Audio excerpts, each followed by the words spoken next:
Chesterfield. Chesterfield, first cigarette in America to give you premium quality in both regular and king size, brings you Dragnet.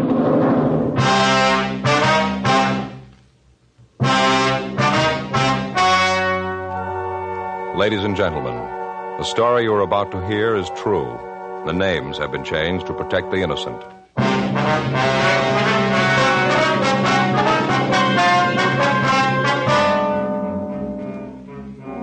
You're a detective sergeant. You're assigned a robbery detail. You've just rounded up a vicious gang of thieves. The heavy man is still at large. Your job? Get him. Hello, this is George Fenneman. I want to talk to you about the cigarette that's really on the move. The one everyone's talking about and trying. Chesterfield. First cigarette in America to give you premium quality in both regular and king size. Chesterfield king size is exactly the same quality and exactly the same blend of tobacco as Chesterfield regular size. There's absolutely no difference, except that king size Chesterfield is larger, contains considerably more of the same tobaccos. So much more it gives you a 21% longer smoke, yet costs very little more. And Chesterfield king size contains better tobaccos and is of higher quality than any other king-size cigarette. So sound off for Chesterfield. Either way you like them, regular or king-size, Chesterfield gives you the best possible smoke.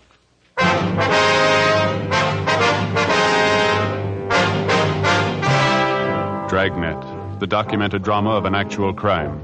For the next 30 minutes, in cooperation with the Los Angeles Police Department, you will travel step by step on the side of the law through an actual case transcribed from official police files. From beginning to end, from crime to punishment, Dragnet is the story of your police force in action. It was Tuesday, March 6th. It was windy in Los Angeles. We were working the day watch out of robbery detail. My partner's Frank Smith. The boss is Captain Didion. My name's Friday. It was 2:46 p.m. when I got to room 27A. Robbery. Frank? Yeah, Joe. How about those subpoenas? Took them down to the warrant office. They're going to serve them. Oh, fine. All the follow-ups made, packages in order. That about wraps it up, doesn't it? Yeah, all but Bentley. Yeah, nothing from Mac yet. No, he said he'd call as soon as he heard anything. Yeah, no. Be happy when we get him, won't you? He's probably the worst of the lot. Yeah. Well, according to what Mac said, he's in real trouble now. Broke. None of his friends will have anything to do with him. We'll turn him.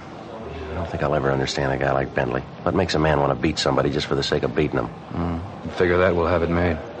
32 robberies, and just about every one Bentley's got to work over at least one of the victims. He's pretty vicious. Now we get him this time, he's through. Probably knows it, too. Even when Mac blows the whistle, probably going to be rough to take. Yeah. Joe, I don't know how you feel about it, but I'm happy it's over. Let's face it, we were lucky on this one. The guys were gun happy. Taking any longer to get him, they'd have killed somebody, sure. Yeah, maybe so. Well, on my next day off, I'm going to do nothing but sit, not make a move. My feet are killing me. Yeah, we had a lot of legwork on this one. Not just this one, Joe, all of them. I was reading in the magazine the other day about a new kind of arch support. I got to get me a pair of them. Yeah? According to the ad, these are going to be just a ticket. Some new kind of rubber, soft, when they mold it to your feet. Place back in Wisconsin. Well, how'd they do it? They got a place here in L.A.? No, just a home office. Just a small place, I guess. According to the ad, the whole process pretty new. Yeah, well, how do you get this? What is it, a mold? Yeah, you stand on a piece of paper, hold a bucket of water in each hand, you put all your weight on your feet. Yeah. And you draw the outline of your foot on the paper. They make the arch thing up from that. Well, if you're holding a bucket of water in each hand, is that right? Yeah. Well, how do you use the pencil? What? Well, a bucket of water in each hand, how are you going to draw? Yeah. I get it. Robbery Friday. Oh, hi, F.A. Yeah, he's here. Oh, how are the kids? Oh, yeah, sure, I'll put him right on. Frank, it's for you. Your wife seems upset. Thanks, Joe. Hello, honey. Yeah? I can, but what's up? Well, can't you tell me now? Well, why not? All right, honey, I'll be right there. Don't worry now, huh? Goodbye. What's the matter, something wrong? I don't know. Faye wants me to come right home, says something's going on. Couldn't she tell you about it on the phone? No, said something about the phone being tapped. We went down to the carpool and started over for Frank's house. For the past 3 months, we'd been working on a case involving a gang that had been operating in the city. During that time, they'd committed 32 armed robberies, and in most instances, they'd beaten their victims for no apparent reason. Their ruthless attitude was the most outstanding single point of their M.O. We'd successfully rounded up all members of the gang with one exception, Leroy Bentley, alias the Bull. Bentley was the known heavy man of the gang. In order to successfully prosecute and apprehend any criminal or criminals, the police officer requires the fullest measure of cooperation and assistance that he can obtain from many people, the private citizen and his own associates as well. From the ranks of the private citizen comes one important aid, the informant. The working detective knows that in many cases his most valuable assistance can often come from his informant. In this particular case, we'd received information that would lead us to Bull Bentley within a matter of days. 3:22 p.m. We arrived at Frank's home. I'm glad you're home, honey. I'm awfully worried. Hello, Joe. How are you? What's the trouble now? What's this all about this phone being tapped? Well, that's what he said. Who? The man who called. All right, now, honey, can you tell me what this is all about? I got a phone call just before I called you. It was a man. Said his name was Bull Bensler or Bentley. I didn't get it. He said that you thought you were a smart cop, but if you didn't lay off him, he was going to take care of you where it had hurt the most. He threatened the children and me, too. Well, Frank, I don't know what to do. Go on. Said the phone was tapped and we were being watched. Said to tell you he wasn't kidding. He didn't have anything to lose. He sounded real mean. I'm frightened. Do you know this man, Frank? Oh, he is, yeah. We have a warrant for his arrest. Faye, where are the kids? Well, Stacy's in her room playing. I called the school for Mike. The teacher said she dismissed the class. He should be home by now. Frank, I don't know. I'm worried about him. All right, lock the doors. Don't open for anybody. Joe and I will go out and see if we can find Mike. All right, I'm worried sick about him. He should have been home 20 minutes ago. I'll go over and call the captain, Frank. Ask him to send a couple of men out, huh? Thanks, Joe. Don't worry about it, Faye. 2511, please. Yeah, robbery. Hello, Glenn. Is the captain there? It's Friday. I'd like to talk to him. Skipper, this is Friday. I'm out at Frank's house. Frank Smith, yeah. Bull Bentley called his wife, threatened her and the kids if he didn't lay off. No, said if he didn't lay off. Well, could you send a couple of men out to stand by? Fine. Mike isn't home from school yet, and Frank... That's his little boy. Frank and I are going out to look for him. Yeah, I said he was watching the house. Who? Yeah, swell. All right, we'll be in as soon as we find the boy. Right, Skipper. O'Donnell and Stewart from the office will be out, Faye. They'll park the car down the street. Watch for him and let him in, won't you? All right, Joe. What about it, Frank? You going to lay off this guy? You want me to? Please find little Mike. All right, honey. We'll find him. Lock the door and don't open it for anyone but O'Donnell and Stewart when they get here. All right, dear. Now, don't worry, huh, honey? We'll find him. Yeah.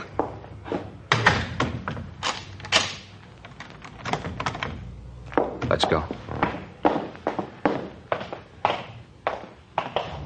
Joe, what do you think? I don't know. Tell you one thing. Yeah? I'm scared.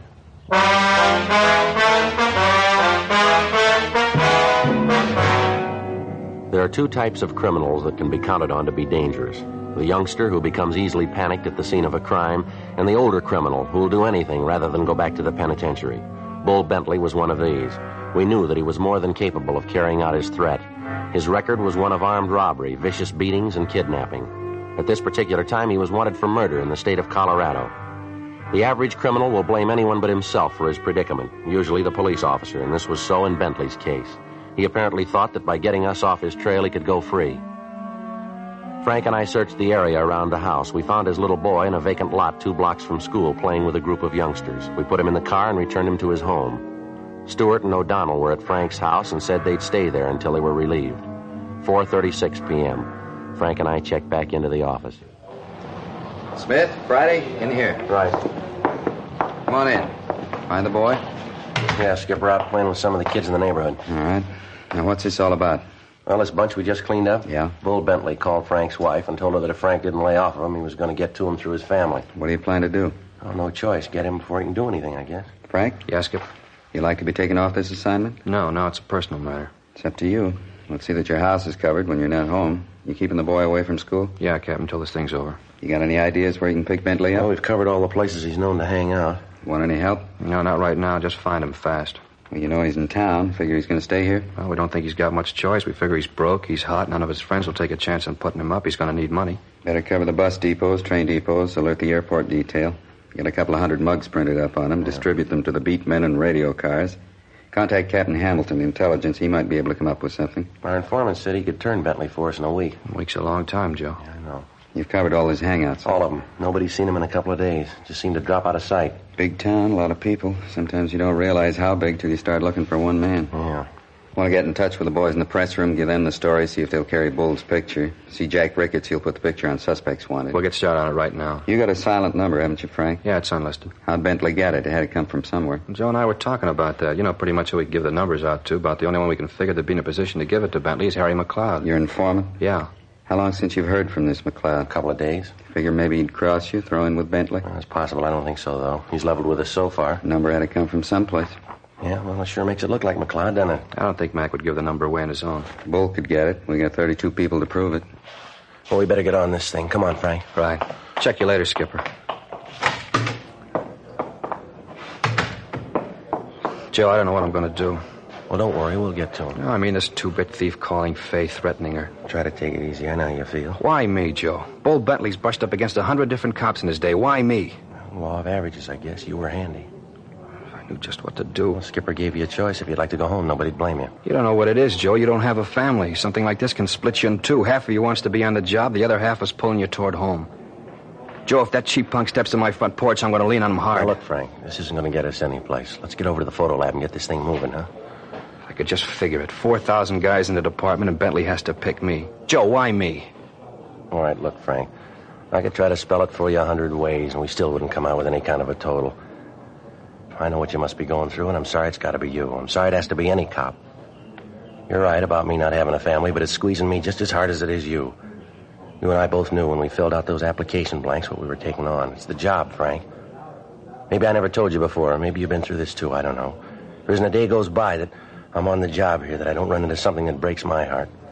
Why did Ed Wilson have to get shot down when he and his partner tried to take that guy out of that rooming house over on 8th Street? Why did Olson and his partner have to end up in the P&F ward last week? Why do you have to run the gamut of every human emotion and class of people on Earth? Poor or rich, it's all the same. Somebody picks up a gun to knock over the corner gas station, everything hangs in the balance. The minute that thief slips a cartridge into his gun, the gas station attendant, his family, his kids, and every relative he's got slides right onto the short end. Everybody seems to think that wherever crime is concerned, they never get any closer to it than the front page of the morning paper. I know you know this, Frank. For every attempted crime, God only knows how many innocent people are thrown into the balance even before the crime's been committed. That's the way it is, Frank.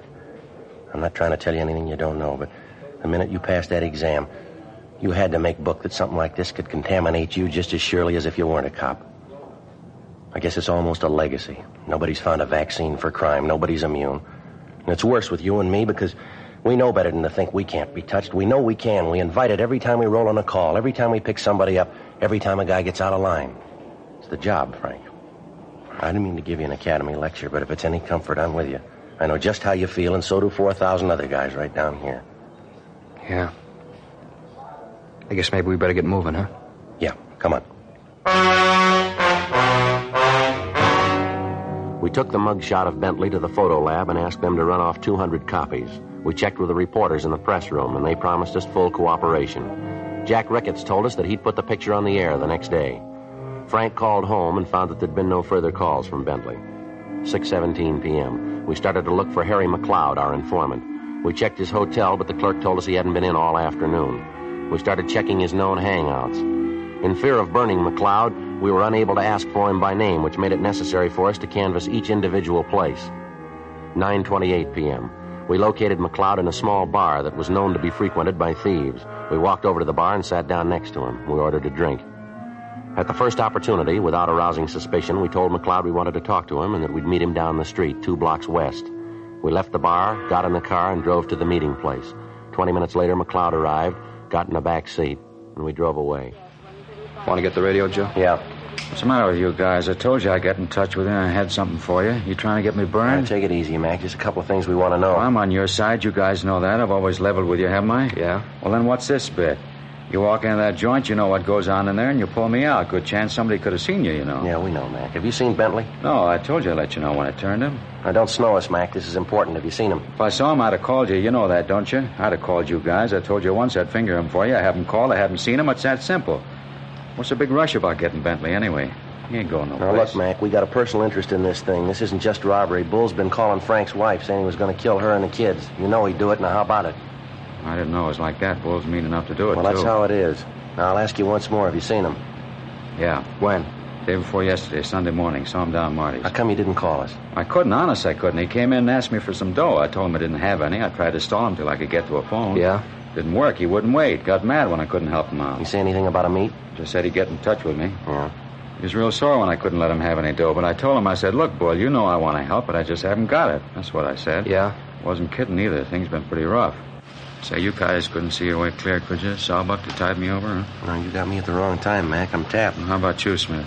Well, if you gotta have it, I got $10 I've been saving for a pair of shoes. Yeah, I sure appreciate it. You guys know that. Yeah, we know. You got any idea how Bull might have gotten Frank's home phone? No, not the slightest. You sure you didn't give it to him? Joe, you've known me for a lot of years. Would I do a thing like that after the way you guys treated me? Well, that's what we're trying to find out, Mac. I should get a little insulted at that. You guys figuring that about Oh, now me. come off it, Mac. Did you give him the number? No, I swear to you I didn't. All right. You got any ideas where Bull might be hiding? Not in particular. Check usual places? Yeah, we looked through them all. And you know as much as I do. He did say he looked me up in a couple of days. You see where he was going when he left you? No, just walked out of Marty's. I saw a friend of his yesterday, though. Yeah. Guy said he'd seen Bull Sunday night. Say what he wanted? Money. Said he'd try to tap him for some dough to get out of town. His friend help him? He didn't give him any money. He gave him something else, though. Yeah. He gave him a gun.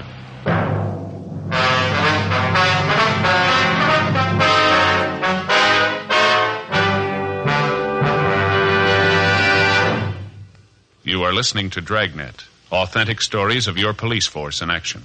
Chesterfield is the first and only cigarette in America to give you premium quality in both regular and king size.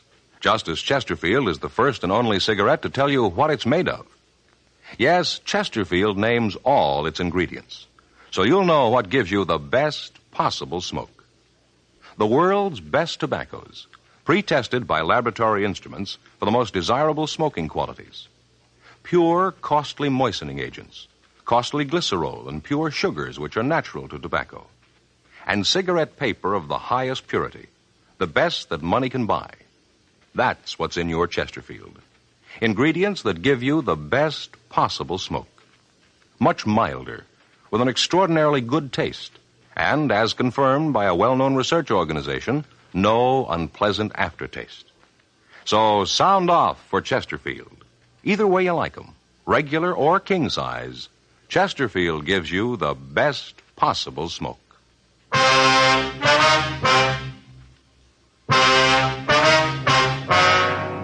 Before we left Mac, he furnished us with the name of the man who'd given the gun to Bull Bentley. We recognized the name Dave Slater as a small-time hoodlum who'd do anything to make a dollar as long as he himself was reasonably safe in doing it.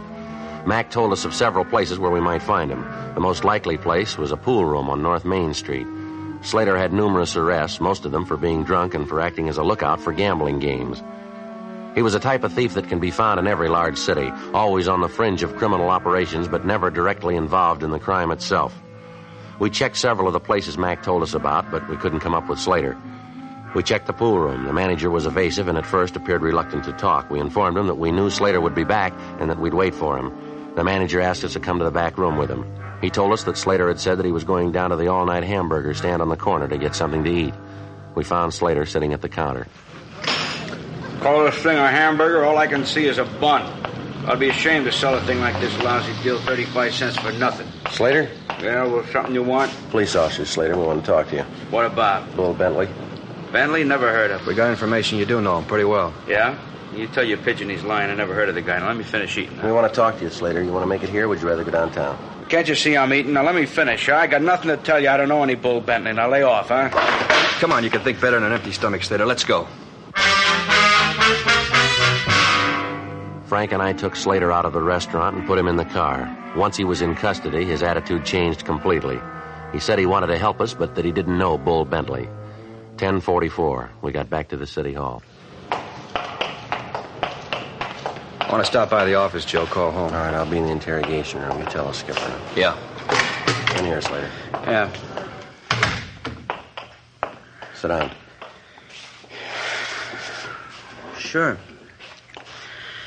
Look, I told you I want to help you guys out, but honest, I don't know anything. If I did, I'd let you know. All right, come off it, Slater. Where's Bentley? Look, I keep telling you, I don't know any Bentley. Where are you living now? Solly Hotel, West 5th. How long you been there? Couple of days. You working now? Yeah, a little. Odd job now and then. You know, nothing steady. What do you call an odd job, Slater? Oh, you know, sweep out the pool room, rack the balls for him. Yeah, sure. Now, look, we've known you for 8 years. You never worked a day in that time. Now, how about Bentley? We got a personal interest in him. We want him. We want him bad. Look, I tell you, I don't know any Bentley. Anything new? Yeah, Joe, he called a couple more times tonight. Last time at 10:30, scared Fay half to death. Yeah. Said he knew Mike was home. He knew we were looking for him. Said if we don't stop, it'll get to the kids. Said it didn't matter how many cops we had around the house, he'd get to him. Fay's almost hysterical. O'Donnell called the doctor. Yeah. How about Slater? He come up with anything? No, still says he doesn't know him. Doesn't know him, huh? Listen, Punk, let's you and me get straightened out. What happens to me is one thing. What happens to my family's another. They don't pay me enough money to jeopardize my family. Now, you get this straight. When punks like you and your trigger-happy friends can threaten my family, then something's got to give, and it's not going to be me. Yeah, but I told you. Look, wipe that silly grin off your face, Slater. You feel nice and safe there, don't you? You know, as long as you're in custody, we got to take care of you. Well, maybe you'd like to know that if I have to, I'll take this badge off and walk up one side of you and down the other. Now, I want to know where Bentley is, and I want to know now. We're not stumbling around in the dark. We know you gave him a gun. Let me tell you this, mister. Mark it down. If anything happens to my wife or my kids, you can't run fast enough to get away, because I'll nail you hard. All right, Frank. He's getting pretty tough, isn't he? Just telling you how you stand. Now, come on, where's Bentley? I told you, I don't know Bentley. All right. Let's get everything out of your pockets. Get it on the table. Well, there's nothing much. Yeah, change, keys, yeah, and a nail file, address book, my handkerchief, comb, wallet, yeah, cigarettes, and matches. That's all. You want to shake him down, Frank? Yeah. I told you that's all. All right, now, what are you stand looking still. for? Now, push your luck, Slater. It's clean, Joe. How much money you got in your wallet? I don't know, double sawbuck maybe? It's a funny thing. You guys never work, but you always got money. All right, take the money out and count it, Slater. Why? What's that going to prove? Take it out and count it. All right. 10, 20, 25, 26, 27, 37, another 5. $42. I didn't know I had that much. All right. Put the money in your pocket. That all the money in your wallet? Yeah, that's it. Let's see the wallet. Here. There's nothing in it. A couple of cards, that's all. Yeah. Let's see here. A couple of pawn tickets. Picture. Who's the girl? Babe, I met in Dago. You don't know her. She's not in the rackets. Married now. I haven't seen her in a year. Then why are you carrying her picture? Always kind of liked her. She had class. Real nice broad. You said you didn't know Bull Bentley? That's what I said. How about Leroy Bentley? Nah. You know anybody at all named Bentley? Look, I told you I don't know any Bentley. How many times do I have to tell you? You know anybody by the name of Bull? I don't know anybody named Bull. I don't know anybody named Bentley. Yeah. Take a look, Joe. Now, maybe you can explain this then. Yeah, what's that? Bar tab in your wallet. His name Bull written on it. How about it, Slater? Who's Bull? I don't remember that. Probably something I picked up a long time ago. I don't remember it. Tab's dated March 4th, day before yesterday. Your memory must be getting pretty bad, huh? I got nothing to say. Well, Frank, you want to check the business office and see who this number is listed to? Yeah, Joe, right away. All right, fine. I'm going to tell you something, boy. This is a rotten deal. The law protects people like you. You're lying. We know it, and you know it, too. You know Bentley. You know where he is. What's more, we know you gave him a gun Sunday night, the same date on that tab. Now, I'll tell you what we're going to do, Slater. You're a real wise guy. You talk fast. We're going to get Bull. Maybe not tonight, maybe not tomorrow, but we'll get him. And when we do, we're going to tell him that you blew the whistle on him. We're going to put him in the same cell with you. I'd like to hear you talk your way out of that. Well, you wouldn't do that. Don't make book on it. Look, he's a mean guy. He'll kill me. Thought you didn't know him. All right, so I know him. But you wouldn't do that. Would you put me in with him? Where is he, Slater? You going to tell him I turned him in? We're making no deals. Where is he? I don't know where he is now. You know where he'll be? Yeah, I was supposed to meet him there tonight at the bar down on West 7th. He's got a friend works there, feeds him. He'll be there tonight, huh? Yeah, I said if I meet him, he'd pay me for the gun, $75. What kind of gun is it? A 38. A good one, too. Worth more than $75, but I needed the money. Where'd you get the gun? Well, you'll find out anyway. I might as well tell you. Prowled the car, found it under the seat. I found out later it belonged to a guy in the Vice Squad. Probably real sore about it. Could be, Joe. Bar on West 7th, place called the Hamilton Inn. Yeah, that's it. He'll be there. All right, Slater, let's go. Well, where are you taking me? You're going to jail. No, you can't win. Should have known you. Hey, do me a favor, huh? What's that? Talk to the jailer, make him give me a cell by myself. We handcuffed Slater to a chair in the robbery office until we got back to book him. 12:32 a.m. Frank and I left the city hall for the Hamilton Inn on West 7th Street. Slater had told us that he was to meet Bull Bentley between 1 and 1:30. When we got there were a half a dozen people in the place. We checked the bar and the men's restroom, but Bentley wasn't around. We went back to the car, drove down the street to a closed service station, and parked where we could keep both doors of the restaurant under surveillance. 12:50, 1 a.m., 1:15. We waited. 1:35. Joe, that him? I don't know. It might be. Let's take a look.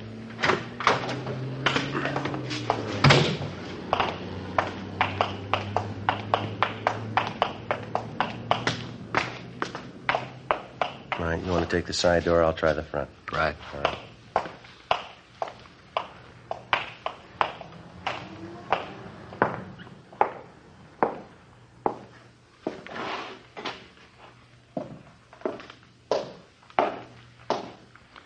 I don't see him, Joe. Wait a minute. That him? Going in the phone booth back there? Yeah. All right, come on.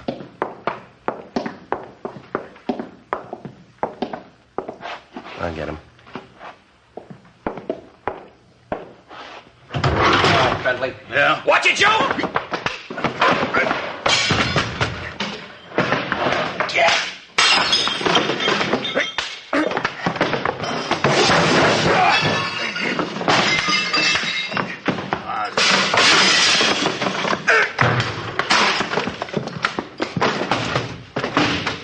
Watch it, Frank.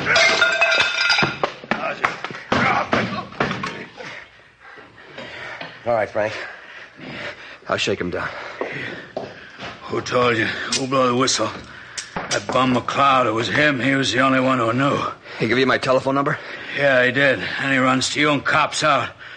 Should have known better. I give him $20 for it. Well, that figures. What do you mean? We gave him 10 not to.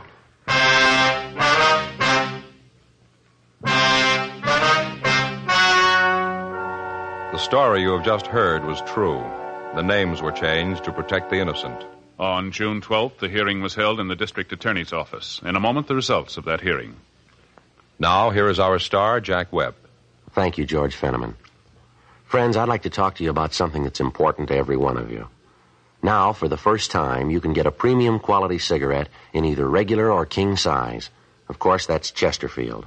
Both regular and king-size Chesterfields are made of the proven ingredients that give you the best possible smoke.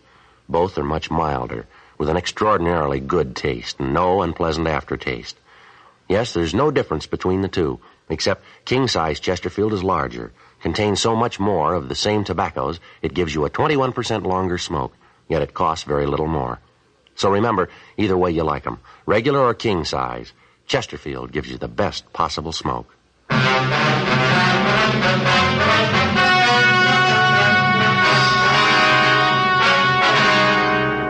Leroy W. Bentley was released to the Colorado authorities for prosecution on a charge of murder. A hold was placed on him for the state of California in the event he is paroled. He was convicted and is now serving a life sentence in the Colorado State Penitentiary without possibility of parole. Although David R. Slater was guilty of aiding and abetting a felony, a complaint could not be issued due to the fact it could not be proved that Slater knew Bentley was an ex-convict when he gave him the gun. He was filed on for petty theft in Division 7. He pled guilty and was sentenced to 90 days in the county jail.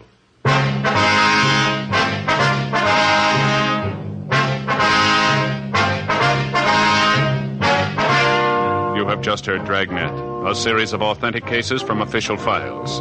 Technical advice comes from the Office of Chief of Police W.H. Parker, Los Angeles Police Department. Technical advisors Captain Jack Donahoe, Sergeant Marty Wynn, Sergeant Vance Brasher. Heard tonight were Herb Ellis, June Whitley, Jack Crucian. Script by John Robinson. Music by Walter Schumann. Hal Gibney speaking. These great programs sound off for Chesterfield. Radio, Dragnet, the Dean Martin and Jerry Lewis Show, and every weekday Arthur Godfrey time. On television, Dragnet, Gangbusters, Arthur Godfrey and his friends, and the Perry Como Show. Tomorrow, you'll want to sound off for Chesterfield, because either way you like 'em, regular or king size, Chesterfield gives you the best possible smoke. Chesterfield has brought you Dragnet, transcribed from Los Angeles.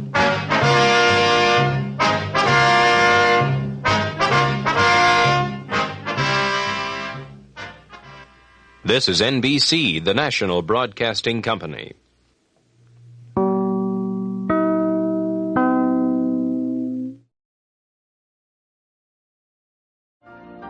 You've been listening to the OTR Gold Network.